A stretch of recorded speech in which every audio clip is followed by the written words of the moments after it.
This is your news source evening bulletin for today, Monday, the 13th day of February in the year 2023.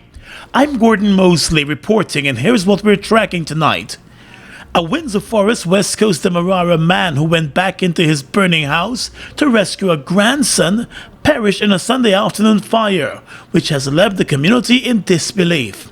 The dead man has been identified as 60-year-old Rajendra Mahabir, also known as Slowy. According to eyewitnesses, fire engulfed the 7th Street Windsor Forest house just before 2 p.m. on Sunday, following a power outage in the area. The property also housed a small church and a grocery shop. It is suspected that the fire was electrical in origin and might have been started in the shop. Persons said there was low voltage and a power outage in the area, and just after the return of power, a loud explosion was heard in the shop. The family raised an alarm and evacuated the building quickly, but Mahabir ran back into the burning property, believing that the grandson was still in the building. The child was not in the building, and the man reportedly got trapped in the smoke-filled building as the fire quickly spread. His charred remains were discovered as firefighters went through the debris after the fire was eventually put out. Devastated family members and friends cried out at the scene of the blaze. A full investigation is underway tonight. More news coming up in a moment. It's been a long time coming. Overdue, some might say. But now that it's here, it will change life forever. And it is here to stay. The future is now. Transforming Guyana into the 21st century. Introducing GTT Fiber. Experience internet connectivity like never before. Speeds you deserve at prices you can afford from a name you can trust. Sign up today. GTT Fiber is here. GTT. Together, we rise faster.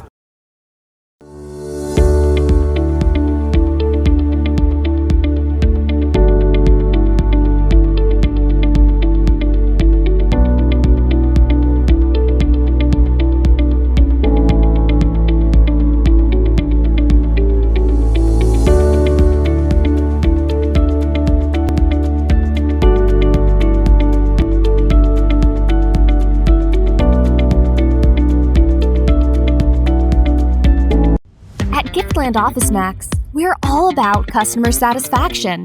Whether it's clothing and shoes for the ladies, gents, and kids, or for the latest electronics or hardware appliance, we're always thinking of satisfying you, our dear customers. Now you can shop online at www.giftlandofficemax.com or visit us at the Giftland Mall, where we're happy to serve each and every one of you.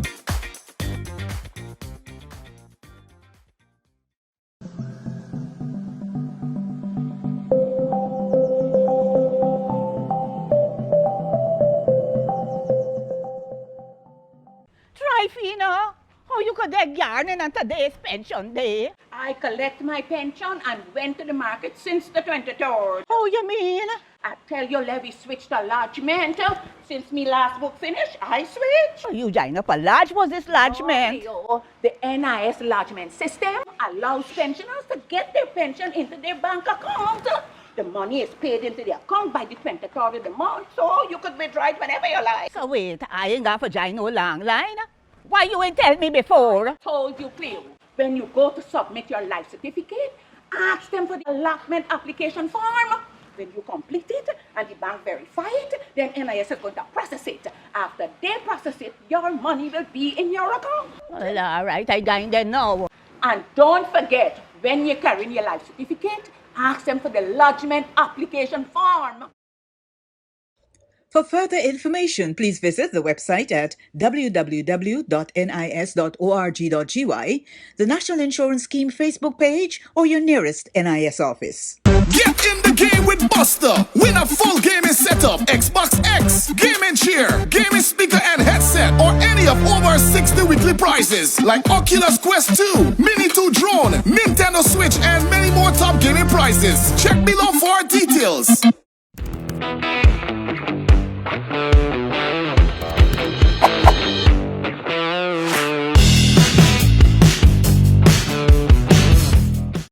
Strong and solid, in countries far and wide. New India Assurance, we're standing by your side.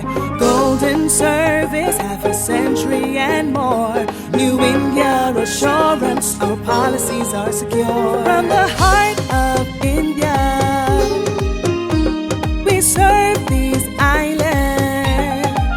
The strength that you can trust, you're safe when you come to us. New India Assurance Company. Assurance when you need it most. For your home, motor or business insurance, visit New India Guyana office, 58 Brickdam next to Star Computers. Telephone 2260-415-7. Comfortable parking available.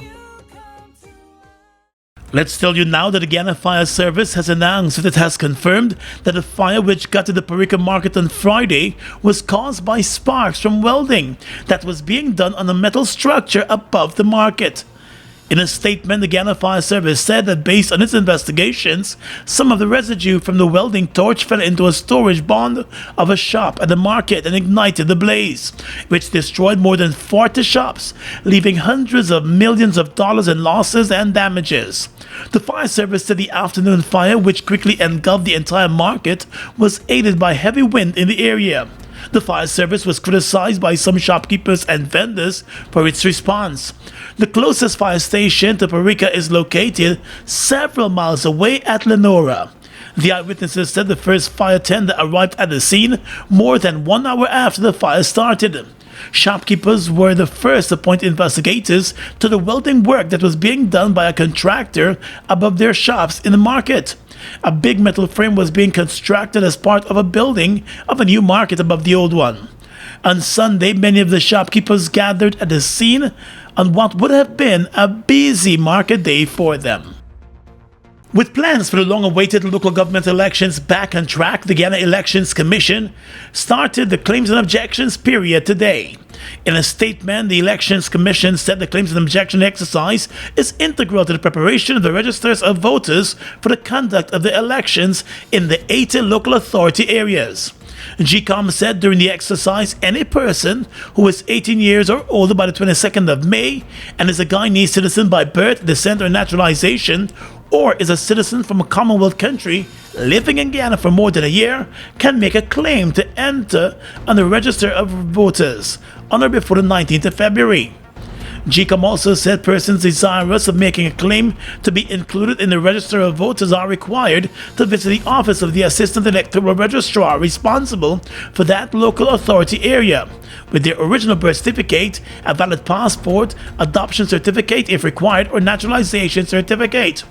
Existing registrants are also being advised to check the preliminary list of voters to verify the accuracy of their registration information. The lists have been posted at 2 prominent locations in each constituency and at the offices of the electoral registrars and assistant electoral registrars and on GCOM's website at gcom.org.gy. GCOM said persons who need to update their registration records, including change or correction to their names and occupation, can apply to do so also. The relevant source documents, such as an original marriage certificate, deed poll with birth certificate, or a new birth certificate reflecting the changes in the name, would be required to effect those changes. Objections against the inclusion of names in the preliminary list of voters can be made to the Assistant Electoral Registrar, the Elections Commission said. Meanwhile, the continuous registration exercise and the claims and objections exercise are being conducted simultaneously. And according to the Elections Commission, first-time registrants will be eligible to vote at the upcoming local government elections once they have reached that voting age. Vice President Bara Jagdeo has assured that the planned gas-to-energy project will go ahead, dismissing criticisms about the cost attached to the project. He said those criticisms are unjustified. The project has been receiving an avalanche of criticism from the parliamentary opposition and other sections of the society. Costs associated with the project, as well as an agreement for the pipeline between Guyana and ExxonMobil, which will see Guyana repaying the oil company for 20 years for its share of the pipeline. That part of the agreement continues not to find favor with the opposition. But Mr. Jagdeo said Exxon's involvement in the project is not for free, but he assured that the country's coffers will not be burdened to pay Exxon for its share in the pipeline. So how are we going to pay for this? When we sell the liquid, remember we take the gas we take out, extract all the liquids, the cooking gas and everything else. At the current price, we will get enough money to pay back for our share of the pipeline, as reflected in the price of gas. And secondly, we will be able to even pay for the power plant and the NGL facility from just selling the liquids. So what happens effectively? We're financing this whole project from the sale of our liquids, which we're getting for free. The construction of the pipeline to be led by Exxon is expected to cost over $1.3 billion. The current estimated cost of the entire project is more than $2.2 billion, up from the initial $900 million.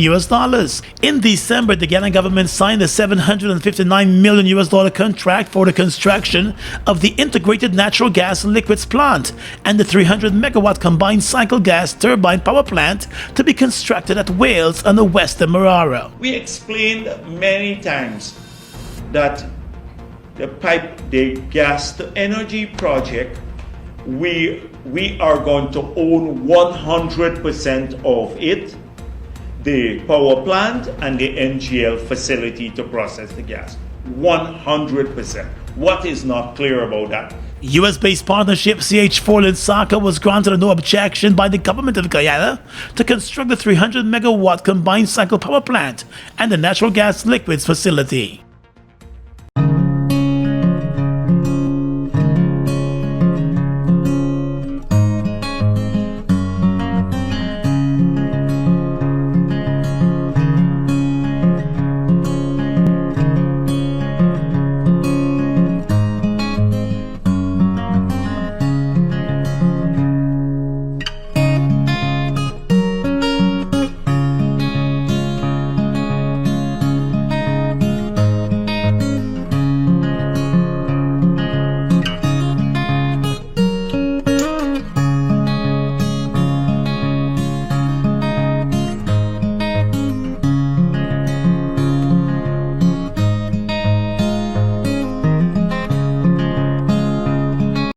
Mobil 1 is more than oil. It's many oils. It transforms at the molecular level. When cold, it's thicker than honey. When hot, it's thinner than water.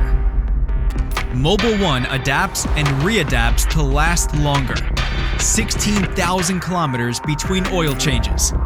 That's your engine evolved. Sol Guyana is the authorized distributor of Mobil lubricants.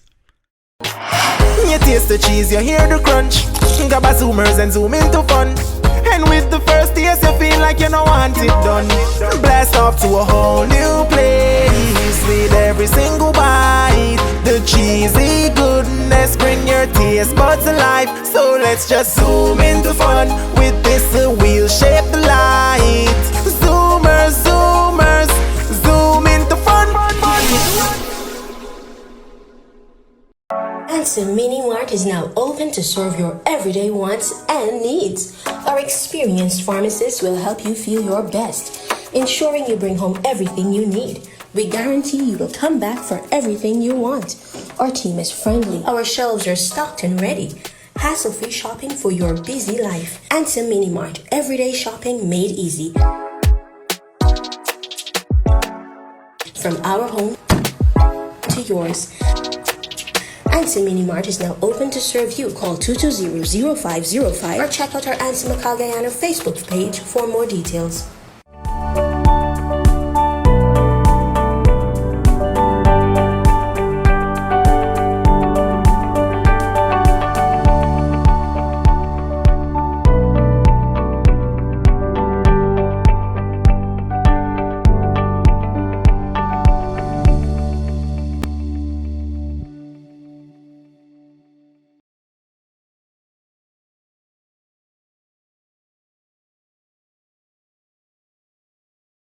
Still with the oil and gas sector, ExxonMobil is expected to sell Guyana the natural gas that is being produced in the Stabroek block in an effort to recover the costs associated with the construction of the pipeline needed to transport the fuel to the natural gas power plant at Wales. But Opposition Member of Parliament David Patterson said the arrangement not only contradicts discussions the oil company had with the former APNU AFC government, but it's a commitment made by President Irfaan Ali. In June of last year, President Ali said the gas produced offshore Guyana will come at no cost to the Guyanese people. However, according to the president of ExxonMobil Guyana, Alastair Rutledge, the company will be selling 50 million cubic feet of natural gas per day to the government of Guyana to recover the cost of the pipeline. In condemning the financial arrangement, Opposition Member of Parliament David Patterson said the APNU AFC administration had made it clear that Guyana would not have been paying for its own natural gas. He said during the early discussions with Exxon on the possibility of bringing gas to shore for the purpose of power generation, the coalition administration informed the company in no uncertain terms that any agreement which would entail Guyana having to pay for the natural gas would not be accepted. Patterson also said in making the position known, the David Granger administration had cited a number of reasons.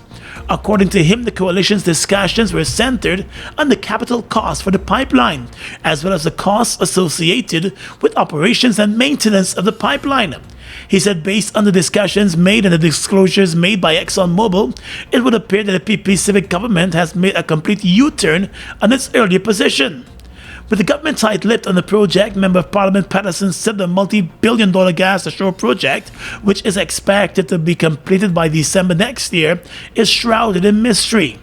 He said today the government has not made public critical information on the rationale used to select the project site at Wales or the final cost of the project. With the hope of getting the required answers, the APNU AFC has filed a motion in the National Assembly calling on the government to hand over all documents related to the project. But MP Patterson said based on the track record of the current Speaker, Mansour Nadir, he is not too optimistic that the motion will be debated in the National Assembly. Let's tell you that over 1,200 persons have registered to attend the Guyana International Energy Conference and Expo, which opens at the Marriott Hotel tomorrow. President Irfaan Ali, Prime Minister of Trinidad and Tobago Dr. Keith Rowley, and the Sudanese President Chan Santoki are among the heads of government scheduled to attend the high-level forum, which will see policymakers, academics, industry professionals, and global energy thought leaders engaging in intense discussions on the multi-billion-dollar industry and its impact on development and the environment. The Chief Executive Officer of Hess Corporation, John Hess, and the Guyana and Suriname World Bank representative, Dileto Doretti, are among other high-level officials expected to attend. The conference's communication director, Alex Graham, said the energy conference is economical, content-driven, and well-organized. We're rolling out, for example, a number of new technologies to help with access, to help with movement, to help with security, and just overall efficiency. Of the 1,200 persons registered to attend the forum, 800 are delegates and 200 are exhibitors, and there are 30 sponsors. The conference CEO, Kurt Babulal, indicated that daily passes for the expo are available at the cost of $5,000. With regards to ticketing, right now for the exhibition, tickets are on sale. That exhibition opens on Tuesday at 1 o'clock. On the Friday, something differently that we did this year, we have a young professionals forum or session which runs from 9 to 12, and the purpose of that session is to give young professionals, both who are entrepreneurial minded and career minded, an opportunity to have an understanding of an overview of the energy sector. Special park and walk facilities will also be in place for the conference. 5 of the displaced Caneview Mucka residents whose homes were bulldozed last month have given government a 7-day ultimatum to agree to an out-of-court settlement. Last Wednesday, the residents LaShonda Ellis, Joyan Ellis, Roxanne Allen, Mark Gordon, and Candace Williams served the Minister of Housing and Water, Colin Curl, and the Attorney General, Anand Nandlal, with notice to their lawyers, Vivian Williams and Lyndon Amsterdam. In a joint statement issued on Sunday, the aggrieved residents said they have given the government 7 days to initiate settlement talks. The deadline will expire on Wednesday. According to the attorneys, the government mishandled the situation. They said the government erred in the way it handled the matter, and the resort to the use of coercive arms of the state was precipitated and without legal basis. One of the attorneys, Vivian Williams, said it would be useful to give the government an opportunity to resolve the issue before resorting to litigation. In the letters to the Attorney General and the Housing Minister, the affected residents, through their attorneys, made numerous claims arising from the acts and omissions of their employees and their agents of the Housing Ministry. The affected residents and their lawyers are hoping that the government will act in good faith and initiate settlement talks without delay. Currently, the distressed residents are receiving support from the Ipanagy organization. In total, 7 families were affected by the demolition exercise.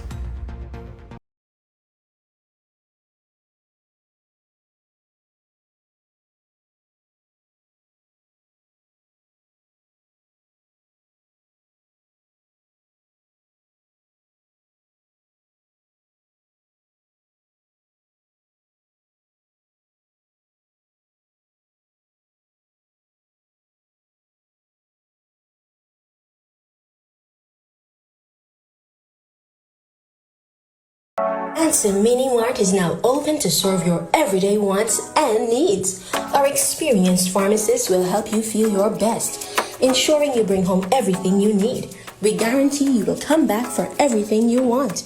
Our team is friendly. Our shelves are stocked and ready. Hassle-free shopping for your busy life. Anson Mini Mart, everyday shopping made easy. From our home to yours. Anson Mini Mart is now open to serve you. Call 220-0505 or check out our Anson Macau Guyana Facebook page for more details.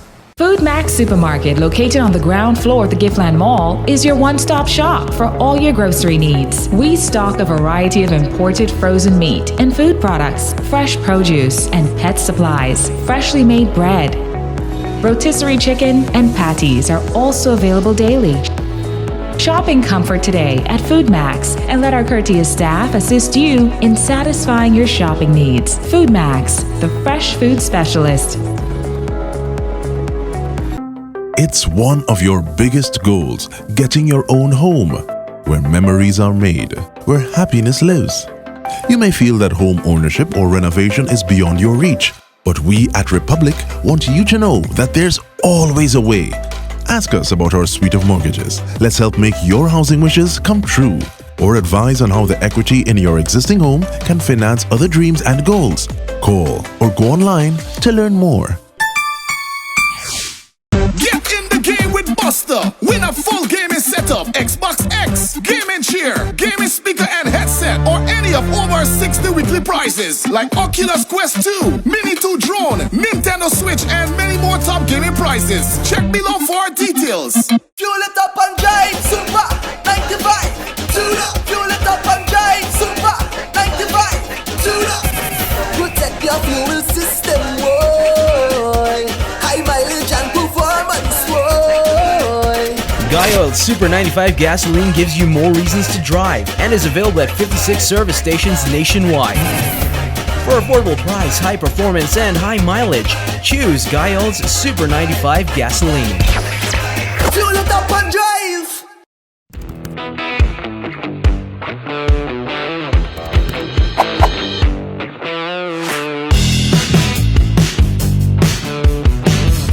Across the region tonight, former Brazilian President Jair Bolsonaro said on Saturday that he plans to return to Brazil in the coming weeks after having spent more than a month in the United States.